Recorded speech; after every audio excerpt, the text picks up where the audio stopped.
nyo de fa ko dirisu femmi be alhamdulillah namate maka kadogo comme nya fo chogomi mogo jama mogo kuraw de bena anka kuma udo temena uka ko bomboshi ko abilali ani ka bomboshi di haramu yawa ni fora ne ka dirisu kuno ya kachaya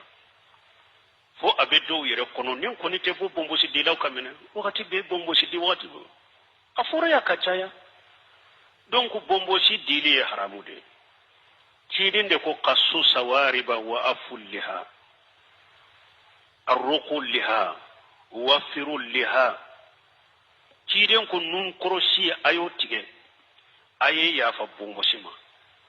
yoro dola kwaye bomboshi janya yoro dola kwaye bomboshi chaya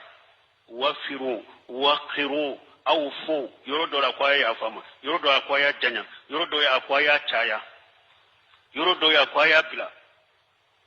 nimbe ba yira ko bomboshi be bila chogo de la foite bo bomboshi la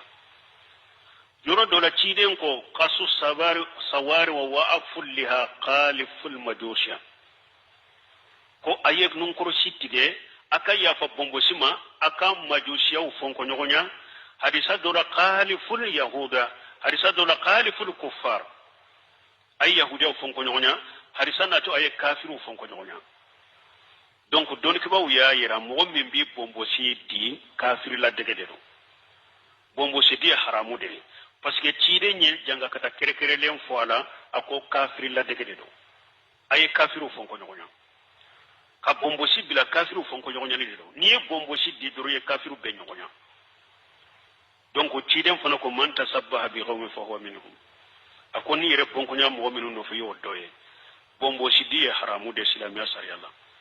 bal doni ke ba ko bomboshi di fashiya de o ba futo ko mire shego bugari nunu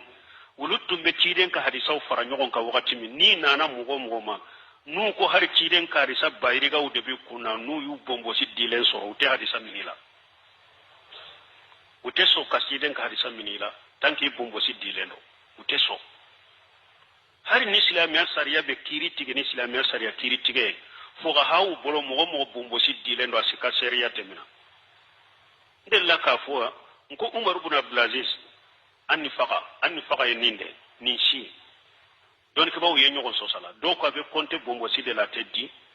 do ko ayi bomboshi do te ibe se ka letige ka boy umar ibn abdulaziz do nana kiri tiga fe kiri tiga yoro la yeche de ke sere tuma ma be kirite ko jonye ika sere ako karasa fule umar ibn razi ya laje akanni yoroni ayatike ka dotige ka doni tige ka bo bombosila ama dide na yeddo tige ka bo ka bombosi umar ibn razi ya la ki togo ako ne togo karasa de ako ayi togo yedde ko bombosi dila nete ka sere ya mina oma dide ka do tige ka bola ka nintiga ko bomboshi delare ko ata ka sharia min umar ibn aziz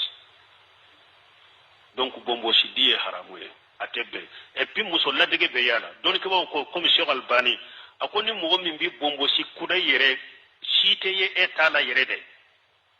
ateye etala yere da be komite ako mo bo chogo da ye musolla dege lawdela ako chiden fana ko hadisa sahalen kono ako lana allah لعن الله المتسبحين من الرجال بالنساء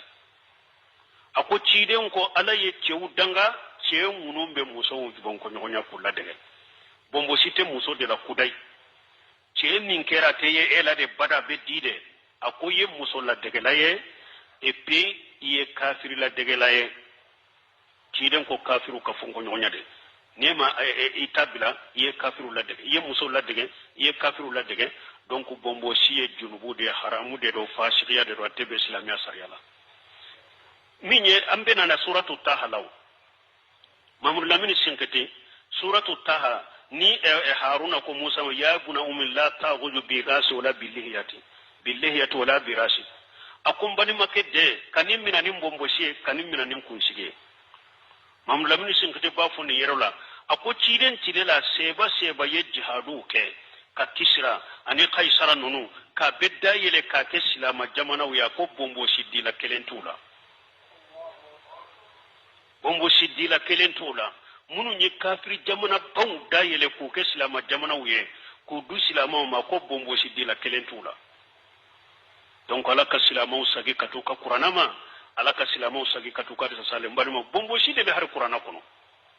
har qur'ana bombo side ba kono ye nyamra likeni bombo side haruna yode fo mba denke kanim minanin kun sige kanim minanin bombo side be qur'ana kono bombo side be hadisa sahale kono amba aishatu tumbe kali na be kali ni alay abafo walladhi jayanna rijala billiha kun kallani masami ne cewu masiri ni bomboshe de laka ye kitabu do ko tarbiyati li awladi fil islam muso do faya allamo sunna de ka dina haqiqa cedo ya nyine kafuru ce tunye bomboshi tigide faye adi ceima e cebe doni muso ye sumi nyere ale nyana komi chamamba ke chokomi kati udu ye bombosi die yere parede ce tara bombosi bedi adonne muso ka muso nya bolo sama ko aba bombosi mina ya soro bombosi dile no muso bolite bora sokono ako ne fa yendi cede ma ne fa mandi muso ma ko ne ai ko ale fa ya di cede ma ko mi ni bombosi te ce ma make muso sawa ko ne fa yendi cede ma me ne fa mandi muso ma de muso en bora sokono ko ale tedo ce intara bombosi de ko ale bo kayre parede o kera ma balawiye me dina tigi de ninye tarbiyatul awdal fil islam kitabu do da bokono muso bora ka to sokono ko ne fa yindi cede ma ne fa mindi muso ma donc ala ka hakni ma damaya ala kante sariya matrafa bani sunna matrafa bay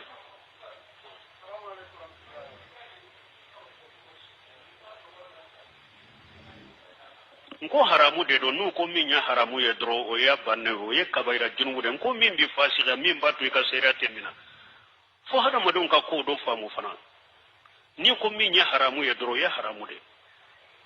fembe teme haramu kawa subhanakallahumma rabbana bihamdika ashhadu an la ilaha illa anta astaghfiruka wa atubu ilaik